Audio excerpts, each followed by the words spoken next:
From the Diary of Bill Lowy, Thursday, October 8th, 1964. During Thursday night, we were fired at by the VC using small arms. This would not be unusual, except that tonight they were so close they woke just about everyone on the compound. No hits were noted, however. This diary entry, though brief, highlights a harrowing experience of being fired upon by the Viet Cong, also known as the VC, during the night, emphasizing the constant danger and unpredictability faced by U.S. forces in Vietnam. Nighttime attacks were not uncommon, as the Viet Cong often used the cover of darkness to launch surprise assaults, taking advantage of reduced visibility to engage American and South Vietnamese forces. The Viet Cong, officially known as the National Front for the Liberation of South Vietnam, were a communist-led guerrilla force that operated in South Vietnam during the Vietnam War. They played a crucial role in the conflict alongside the North Vietnamese army, aiming to overthrow the government of South Vietnam and reunify the country under communist rule. Small arms fire, such as rifles and machine guns, served as the primary means of engagement for the VC, who relied on guerrilla tactics to disrupt and demoralize U.S. troops. The fact that the gunfire was loud enough to wake nearly everyone on the compound indicates how close the attackers were, underscoring the vulnerability of the soldiers stationed there. While there were no hits reported in this instance, the experience would have heightened anxiety among the troops, who were already facing the constant stressors associated with serving in war. The Viet Cong strategy relied heavily on their knowledge of the terrain and the element of surprise, which often left U.S. forces feeling exposed. This kind of close encounter served to reinforce the reality of combat in Vietnam, where the enemy was often unseen and danger could arise at any moment. The roots of the Viet Cong can be traced back to Vietnam's colonial history under French rule, which lasted from the mid-19th century until the mid-20th century. The policies of the French colonial government led to the rise of nationalist movements in Indochina.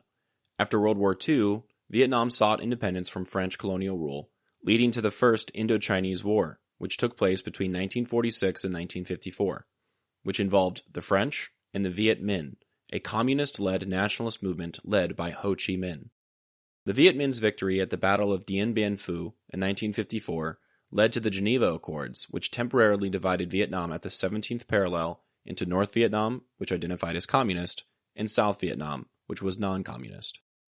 The Viet Cong emerged in the late 1950s as a response to the U.S.-backed government of South Vietnam led by President Ngo Dinh Diem, whose regime faced widespread discontent due to political repression, corruption, and land reforms that alienated rural peasants. The VC sought to unify Vietnam under a communist government and quickly gained support among the rural population, many of whom were disillusioned with Diem's policies, as well as the encroachment of French and U.S. military forces.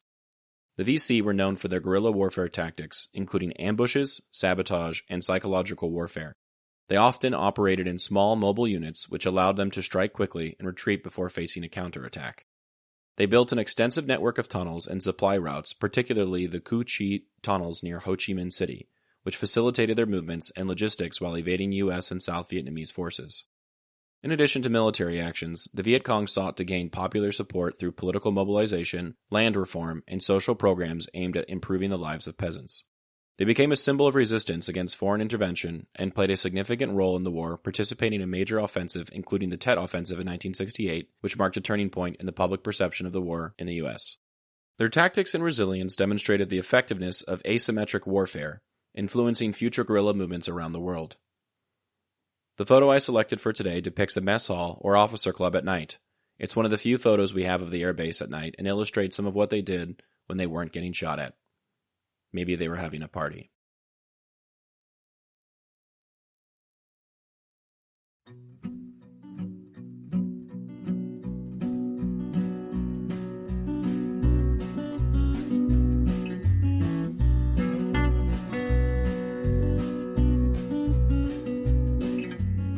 I'm Alex Lowy, and I hope you have enjoyed listening to this episode of Dearest Suzie, and receiving messages from the past that my Poppy wrote exactly 60 years ago. I sincerely appreciate your time and interest.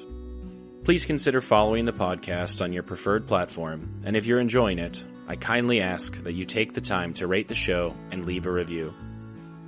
Also, please follow the project on YouTube, X, and Instagram. All likes, comments, shares, and reviews will help grow the reach of this story. The links for these things should be in the description of this episode. Please feel free to email me at dearestsuziepodcast@gmail.com if you have anything you'd like to say.